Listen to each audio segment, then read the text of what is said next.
Woman told to burn house down after discovering cause of broken toilet. She sticks her ear to the walls as she tries to identify where the noisy pipes are. Little did she know, the plumber had no intention of tearing down her wall. She watched as his eyebrows knit together. He peered into the toilet bowl and gently lifted the seat ring. Sophie asks him what he's doing. "I'm looking for it," he whispers. "Looking for what?" "It's not every day you experience something particularly terrifying with your toilet." So when North Queensland woman Sophie Pearson began to have issues with her toilet flush, she didn't think much of it. It was just another day in the life of a homeowner. Things breaking down and needing repair was just a new kind of normal. But there was nothing normal about this. Others would have left the house, never to return, but for Sophie, it was too late. As a busy working woman, Sophie enjoys her downtime. Her favorite thing to do is to hang out with her horses and dogs. When she's not hanging out with them, she's hanging out with her friends and going out to restaurants. Sophie and her friend from out of town came back to the house after a night out enjoying a meal at a Mexican restaurant. They were stuffed and ready for bed. Sophie lived in a small house, so there was only one bathroom. Being a great host, Sophie offered the bathroom to her friend first.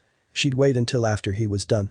Sophie entered the bathroom and brushed her teeth, washed her face and carried out her usual bathroom routine before flushing the toilet, turning off the light and going to bed.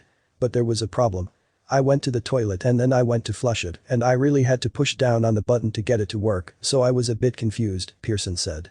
The next morning the same thing happened. She asked her friend if he had the same problem. He admitted he did, but there was something else.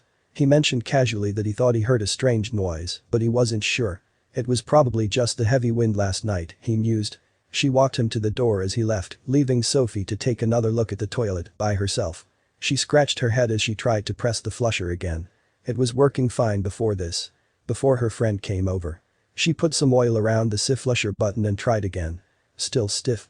Just as she googled how to fix stiff toilet flushers on her phone, she froze. Her friend wasn't kidding. There definitely was a noise. Thinking it's the pipes acting up, she immediately calls a plumber.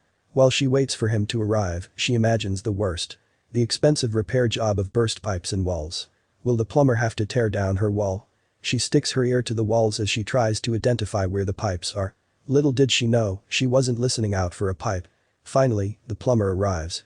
Sophie explains to him what she thinks the problem is. But he's not convinced. He bends down and gets to work. First, he applies a sensor to the toilet bowl. If something's here that shouldn't be here, it'll beep. And surely enough, it beeped. He now knew he wasn't dealing with any kind of pipe problem. No, this was something much worse.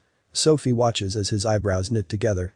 He peers into the toilet bowl and tentatively lifts the seat ring. Sophie asks him what he's doing. "I'm looking for it," he replies. Confused, her eyes follow his around the crevices of the toilet bowl. "I don't understand," Sophie says, "what are you looking for?" Instead of answering, he stands and takes a deep breath.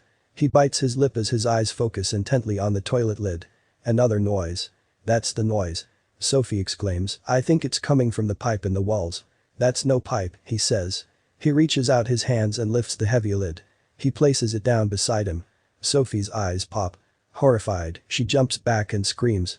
There, resting in her toilet lid were not one, not two but four big snakes.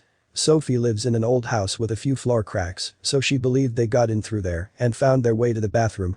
Luckily, they were tree snakes, which are non-venomous and apparently pretty common in eastern Australia where Sophie lived. But this was not a common discovery.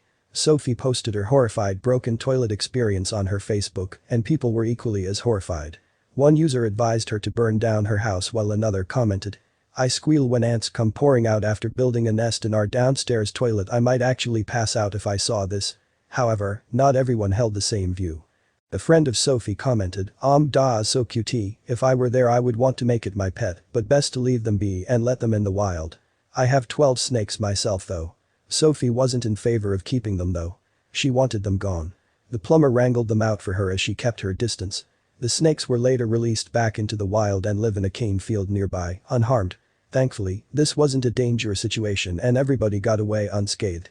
Sophie continues to use her toilet happily and loves her home as much as before. Looks like she won't be burning down her house anytime soon.